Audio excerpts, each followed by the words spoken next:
Hey y'all, welcome back to Spoken Like a True Goddess podcast. It's me, your host Shekinah. Thank you all so much for tuning in. I hope everyone's feeling great and doing great. So, y'all, I have just been reflecting on my year. Like, we're getting to that time where we're prepping for 2026. And honestly, I had a great year. Like everything that I said I wanted to do, I did it. And even more. So, even more than I could even imagine happened this year. I lost 20 pounds. I got my dream car, my Tesla. I've made and been able to save so much money. I hit my savings goal. I've rekindled relationships with people that I really love and care about.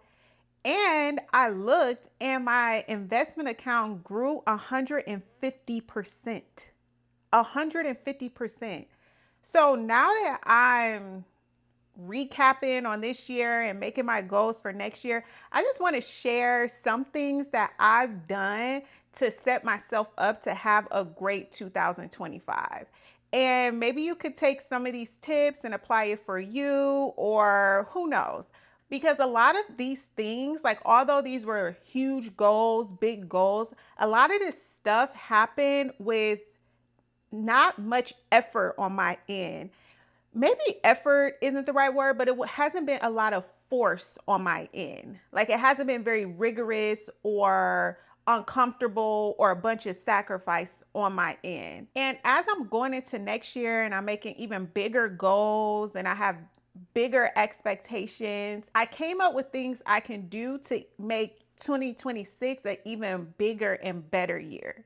Because although this year has been good, I did notice there's a few areas I could always grow and improve in. So let's get into it. The first thing I'm going to do to prepare for 2026 is address all of my limiting beliefs.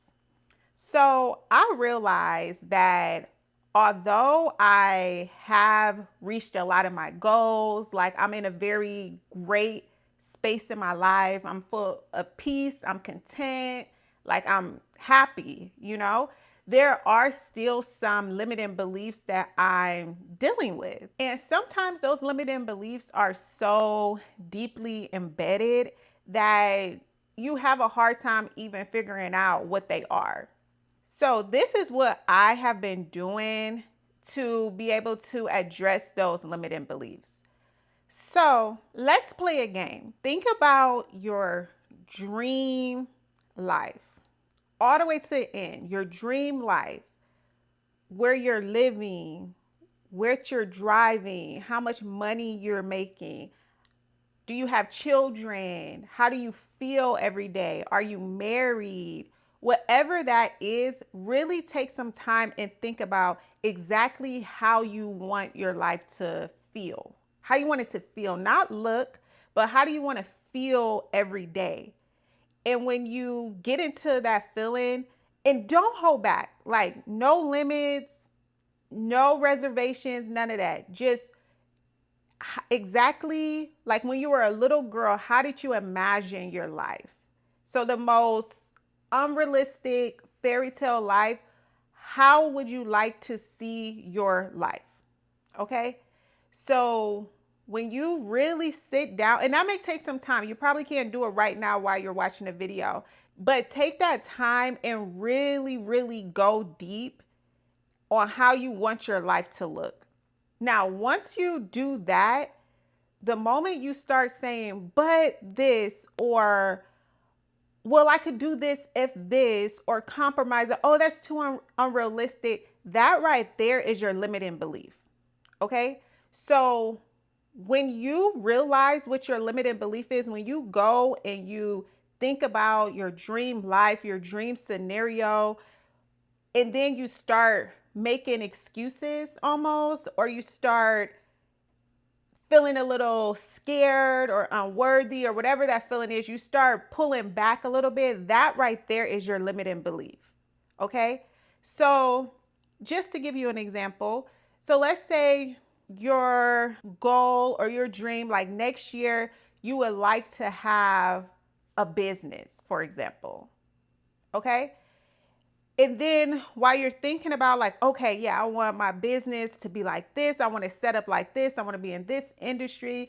I want to make this much money. I want to have this lifestyle. I want to have time freedom. I want to have location freedom. I want everything that you're thinking about for your business, right?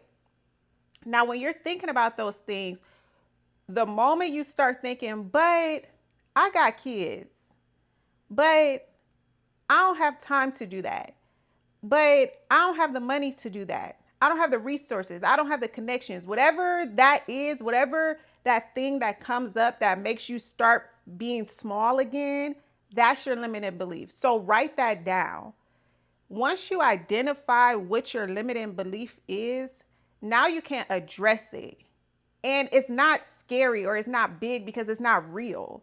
That's just simply something that you have been telling yourself over the years, or something that has been deeply embedded in you because of your environment or past situations or whichever. But now that you know what it is, you can rewrite that story. So the first thing you want to do when you have your list of limiting beliefs, okay, I'm a mom. I don't have time. I don't have money. I don't have connections. I don't have resources. Okay, cool. You wrote all those things down. Now you look for evidence why that's not true. If you can't find that evidence in your own life, then look for inspiration outside of your situation. So go and look for women online who are in a situation like yours but are still doing those things. So look for women who are having businesses, successful businesses, and who are mothers. Look for women who did have to transition out of a 9 to 5 to grow their business full time, or who didn't have resources or who didn't have connections. Look for evidence on how your limited belief is not true. Okay. And you can even do this locally. Like if you're in a city where more successful people go, then just start going in those areas. And maybe that'll be a coffee shop or maybe that'll be a gym, but just start exposing yourself to things that are different than your limiting beliefs. Start looking for evidence every single day why those beliefs are not true and how you can raise your mindset to not be bound or kept small by those things. So that's the first thing. Identify your limiting beliefs by thinking about your dream life, and anything that comes up that makes you feel like you need to play small, that's your limited belief. Write it down and then do the opposite of it. Find evidence for why that's not true. Rewrite your own story and show yourself that there's a different or another way. The next thing you want to do is take inventory of every advantage that you have and every disadvantage that you have. So basically your strengths and your weaknesses. Now this is going to take some real honesty. And you may even have to talk to or ask someone who you trust, who's close to you, because sometimes we can't see our own weaknesses or things like that, or even our own strengths. But this is going to take some very, very brutal honesty. But the reason why this is important is when you're aware of your unfair advantages and when you're aware of your weaknesses, you can better maneuver through life by being more self-aware. And when you are aware of your advantages and your disadvantages, you will not spend so much time on things that you're not good at. And you'll have peace with those things. So you won't try to prove or try to improve in those areas, because you can spend more of your time on the things that you're already good at, because you'll get a higher return on those things versus putting so much of your energy into things that you're not good at that you can likely outsource, or that's probably not as much of a hindrance to you. For example, for me, I'm not a very detail-oriented person, right? So if I'm trying to spend my time on like, oh, looking over every detail and making sure everything is perfect, that would exhaust so much of my energy where I can use my energy for things that I am better at. So I'm more of a macro, big picture type of person. So instead of using my energy on like, oh, okay, trying to cross every T and dot every I could do like the bigger picture things. I could think and I could problem solve and be very strategic in areas like that. And then things that I'm not so good at, I could just outsource. I could have someone else do that. So I'm using my energy and my resource the best that I can. And that way, the things that I can do, I could 10x those things. I could do those things very well. I could do those things very fast. I could put all of my energy into that instead of leaking my energy into things that I'm maybe not so good at. So when you really take that time, and that's more of a general kind of strength or weakness, but when you take that time and you really think of like your strength, your weaknesses, really think, okay, over the past 10 years, what has been those things that has kept me back?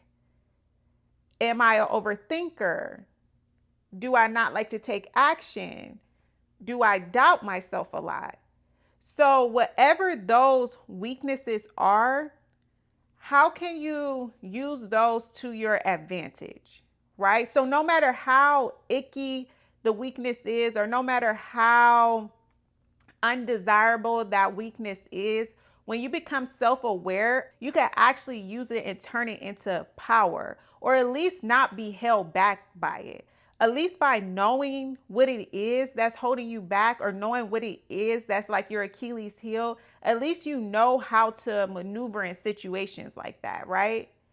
So ask a trusted person for their feedback on what areas they think that you can improve in. I asked someone who I trust and who I care about, and it stings a little bit, right? Like, it's not the easiest thing to hear feedback about yourself, but I would say what they said, it really helped me because it was a blind spot for me. Like, I didn't realize that about myself, but looking back, I could see how that has been hindering me, right? So, yeah, take some time, write a list of your advantages and your disadvantages. And even when you do your advantage, I mean, every unfair advantage that you have, use it. Every unfair advantage that you have. So, if you're attractive, if you're an influential person, if you can speak to people and kind of get them moving, get them going, if you're a good leader, if you're whatever that thing is, if you have great ideas, whatever that thing is, use it. Hold it tight and use it. Like, whatever, any unfair advantage that you have, you need to use it. If you're good at meeting people, networking, meeting the right, bringing people together, whatever that is, use it. I saw a post today that says, you got vision, but you lack strategy. So instead of a vision board, make a strategy board this year. And I was like, okay, yeah, like, yeah. Because you can have the grandest and biggest ideas ever. If you do not execute, that's all it is. It's just an idea. So sometimes, especially the new year, we're excited. Oh yeah, we're gonna do we're gonna do this, we're gonna do that. We have these plans. It's a fresh start, which is good. But when you have this big vision or this big plan or goal for yourself, if you don't adapt the habits to reach it, it's just that. It's just a vision. It's just a dream. Going into the new year, when you're making your goals, when you're making your resolutions, or whichever the case is, what you really want to focus on is the habit that you have to take on to accomplish that. It's not enough to just want to lose 20 pounds. Like, that's not enough. Like, 12 months is a long time. And we know by March, all our resolutions go out the window. So that's not enough. But what is a better approach is, okay, what are the habits that someone has when they're losing 20 pounds? How does that look? Are they moving their body more? Are they getting their 10,000 steps? Are they cutting down on the sugar? Are they getting their protein? Like, what steps are they taking? What are they doing every single day? How does their breakfast look? How does their lunch look? How does their dinner look? What are they doing after work? So, you really want to adapt the habits that match the goal that you want to reach. The goal alone is not good enough. So, you want to take on the habits of that person. So, if you want to make a certain amount of money this year, you want to increase your investments, you want to increase your income, you want to start a business, whatever these things are, people who are doing that, what habits are they taking on? So, if you're trying to make more money, do you need to create a side hustle? Do you need to maybe switch companies to get a pay raise? Like, what habits do you have to do? If you don't have time to start the business or whichever the case is, if time is an issue with you, maybe you can take 30 minutes after work every day working towards that goal, but the goal alone saying, oh, okay, yeah, I'm going to run it up this year. Like, I'm going to make this, I'm going to make this much money. I'm going to do this. I'm going to do that. That's not enough if there's no new habits behind it. So the real work is creating the habits. And before you even see it, before you lose the weight, before you make the money, acting as that person. I know this girl. I mean, she is literally the most disciplined girl I've ever met. Like, her body looks great. She's always in a chipper, happy mood. This girl, like, every meal, she's like measuring, like weighing her food, getting like her protein. She's like walking around with gallons of water, the whole thing, right? She's so disciplined. And then even besides that, like, everything is like orderly and clean and neat with her. Like, I don't know how she does it, but I mean, this girl inspires me. So, if I want to live a more organized life, if I want to live a healthier lifestyle, then I would take on habits that she has, right? So, you want to think of, okay, what is this person doing every day? What are they doing after work? Are they coming home and watching Netflix or scrolling endlessly on their phone, or are they at the gym? Like, what habits do I have to take to become this idea of myself? And when you have that goal in mind, you want to work backwards. So, me, for example, whenever I have a goal or something I want to accomplish, what's most important to me is flow. Especially being women, we'll burn out if we don't find a good flow. So, when you are creating these new goals for this year for yourself, you want to do it in a way where you could bring it into your life in a flow. And what I mean by that is, sometimes when we're taking advice or we're buying courses or we're doing whichever, depending on who we're being mentored by or getting this advice from, they may have a different approach. So, a man and how he does his business or how he reaches his levels of success is going to be very different than what works for you, because we're two different beings. Like, we're on two different cycles and things of that nature. So men, like, they're on a 24-hour cycle, right? Like, they rejuvenate, they wake up, they good to go. We're on a 28-day cycle. So, and as y'all know, we have those times where we're moody, where we're tired, where we can't make decisions, we're foggy, so when you're introducing new things into your life, you want to do it like a woman, and you want to do it in a way that can flow with what you already have going on. So, how I view it, whenever I'm trying to add something else into my life, I view it like double dutch. So, when you're double dutching, okay, your friends, they're turning the rope or whichever like that. If you just immediately just see your friends turning the rope and you just like run like a bat out of hell and just start jumping, you're going to mess up. Like, you're going to eventually mess up. You're going to trip all over the jump rope. You're going to do all this other stuff, right? But if you see your friends turning the rope and you're on the side and you're catching the rhythm and you're like, okay, all right, okay, boom, then you jump in. Now you're in flow.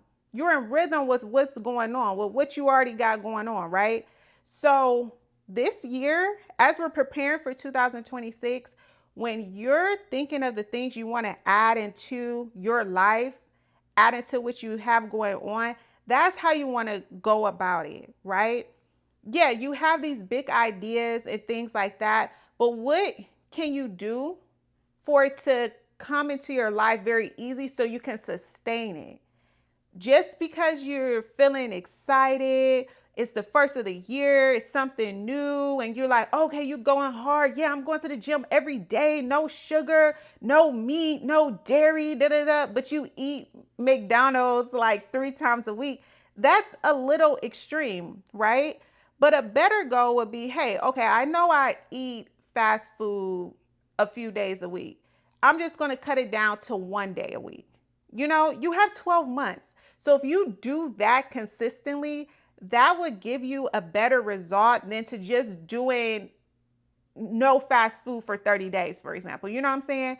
If you're consistently for the whole year, cutting down to the point where you don't even have an urge or a need for it, that would give you a better result than to just go hard for the month of January. And the final way, but the most important way to ensure that you have a solid year, the year of your dreams, a year where all your dreams come true, is to dedicate the first 40 days to God. I'm telling y'all, that was my like secret. And what do I mean by dedicating it to God? So, what I do, I fast a lot. Like, I fast a lot throughout the year or whichever. Like, whenever I need to or feel called to, I fast. But what I did at the beginning of 2025 was I took the first 21 days. So that's all, anywhere from 21 to 40 days. But I took the first 21 days and I dedicated it completely to God. So you want to set your intention. So everything that you want to accomplish, you want to give it to Him. So you want to be in like complete submission and really praying and just making your desires known. And beside making your desires known, being vulnerable enough to ask for the help and the assistance that you need to accomplish those things. This would give you a great deal of clarity and it will put you in alignment with your goals. What you're doing when you do that is you're building an altar. You're making your desires known. You're backing it with prayer, with fasting. You're in submission to God. So He can give you the wisdom that you need to accomplish what you would like to accomplish. And even besides that, like I said, everything that I have done this year has been easy. Like, I haven't made great sacrifices. I haven't been grinding or doing anything out of the usual. It's been very easy because the work is getting in alignment. Once you're in alignment, once you're clear about the path you want to go and you're in alignment, it's just like riding a wave at that point. Like, it's easy. It's nothing.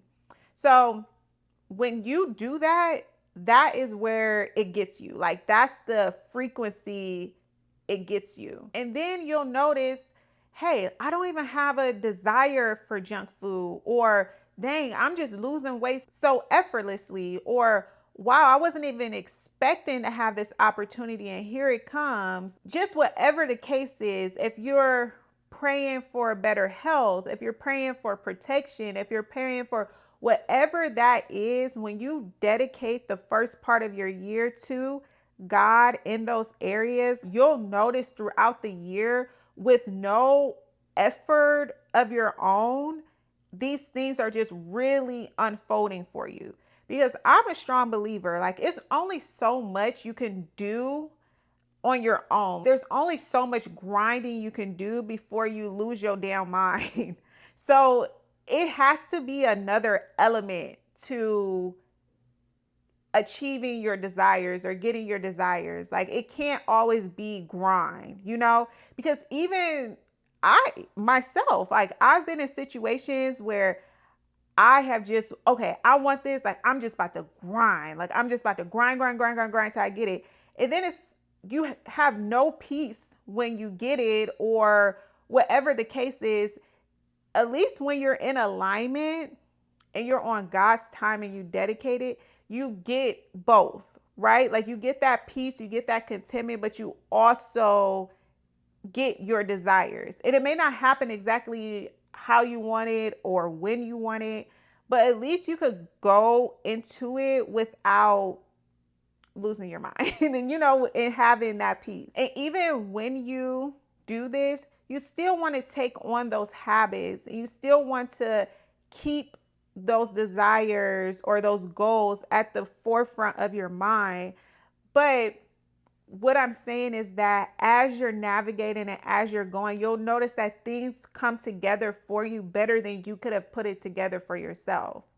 Like when I lost the 20 pounds, I didn't even realize that I lost the 20 pounds. Like I just know, like I start not having a desire for certain foods, or my portions just became smaller. And there were small things that I did on my own. Like first, I love sugary drinks. Like I love pop. I love like coffee with like a bunch of dairy in it and stuff like that.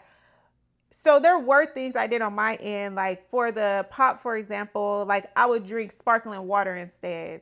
Like the flavor sparkling water, not the one that tastes sweet, but it'd be like, oh, strawberry, and it's like a hint of strawberry sparkling water, and that doesn't have calories, and that would satisfy me. Or I would get like a dairy free type of coffee, and I would use Splenda instead of, so I would take these small actions, but my desire for those things also was changing. And then it was around, I think it was around June, like maybe it was the summer, and I just happened to get on the scale and I'm like, oh my God, like I lost 20 pounds. So it wasn't even really me being, oh, I'm grinding out, I'm in the gym, oh, I'm cutting down on this, oh, I'm not doing this. But it was no, I set that intention, like this is what I need, this is what I need assistance in. And he met me there. And it's like now I'm over 20 pounds, like down. I feel great. And so even with the other areas, especially with the my investments growing that much, like when I tell you, I just put money up. Like I don't even check it. I know maybe that's not like the best financial advice, but it's like, no, I just put it. I don't even check it. I just happen to check it because it's the end of the year, and I just happened to check it. Like my jaw was dropped. I'm like, how did this happen? Like where did this come from? How did this happen? So I'm a strong believer. Like there's only so much you could do in the physical, like when you really like go in the spirit and you really dedicate the things that you want, and you do it through prayer, through fasting, those things come to you with ease. Do what you can to raise your frequency, to rewrite your stories, to really quantum leap into the life that you desire. No matter what situation you're in, no matter what has happened in the past, you can have better. Like you can do and be more. Today I was at work and I was just thinking back on a lot of things, and even something I'm currently dealing with that's taken a great deal of faith. And what came to my mind was all you need is faith the size of a mustard seed. And I'm like, wait, because at this point, although I'm trusting God for different things, because I have had faith in the past, and even when I didn't have a lot of faith, just planting that small seed of faith, it grew so big that now I can apply that to different areas. And it's not even like I'm living off of faith anymore because it's facts. Like I know that this is how God operates in my life right now. Like it's not even faith at this point. Like I know when this happened, this how he gonna show up for me. When I do this, this is gonna happen. You know what I'm saying? Even when I'm expecting this and it don't go how I like it to go, now I have proof that that doesn't mean it's over with. That means that he's going to meet me over here with it. You know what I'm saying? Like, so when you just really believe and when you do sow that little seed of faith, it'll grow so big that you'll only have facts to go off of now. Like it's not faith. Like I know this how shit go for me now. So yeah, this is going to be the last episode until January's the new year. So I hope that you could take something from this. I hope that you can have the most beautiful 2026 ever and really just prepare for it now. There's just a lot going on, just a lot of shifts, just in things that we can't even see that I don't even want to get into right now. But I'm just grateful and I'm just hoping that everyone could take advantage of the energy that we're in right now, take advantage of the things that are new to us and things like that. And even just to touch on it a little bit, like even when it comes to AI, like I really believe that AI is going to do great things for us if we could use it well and use it to our advantage. It's going to give us the opportunity to really be able to live in our purpose because we won't have to use so much of our human energy and our God-like intellect to do everyday tasks. Like we'll be able to put that off for AI so we can actually live in our purpose and what God has put us on earth to do. I'm so excited for that. And I just pray that everyone could just take advantage of things like that.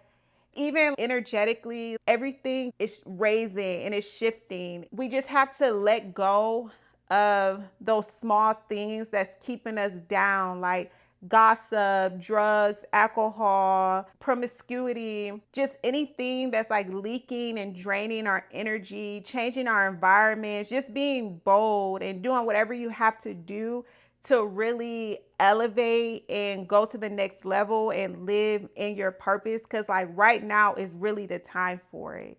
You know, it's the easiest time for it. Like it's so easy to make money. It's so easy to do these things, to have that time and that location freedom. Like this is really the time. So with all that being said, I hope that you got something from this video. I hope that you just use every advantage and even your disadvantages to really elevate yourself, your family, your kids, and just do what you want to do. You know, not live in such a box and not live for other people's expectations of you. And even the old stories or the things that worked for you before, maybe they're not going to work for you right now, and that's okay. So even being honest about that and being okay with changing the story. Hey, maybe this is what I desired before, but I don't want that anymore, you know, and not feeling guilty and just doing what works for you. So that's all I have for today. If you haven't already, please like, subscribe, comment. If you're listening from any of the podcast streaming platforms, please leave a 5-star review. And I'll see y'all next year. Bye.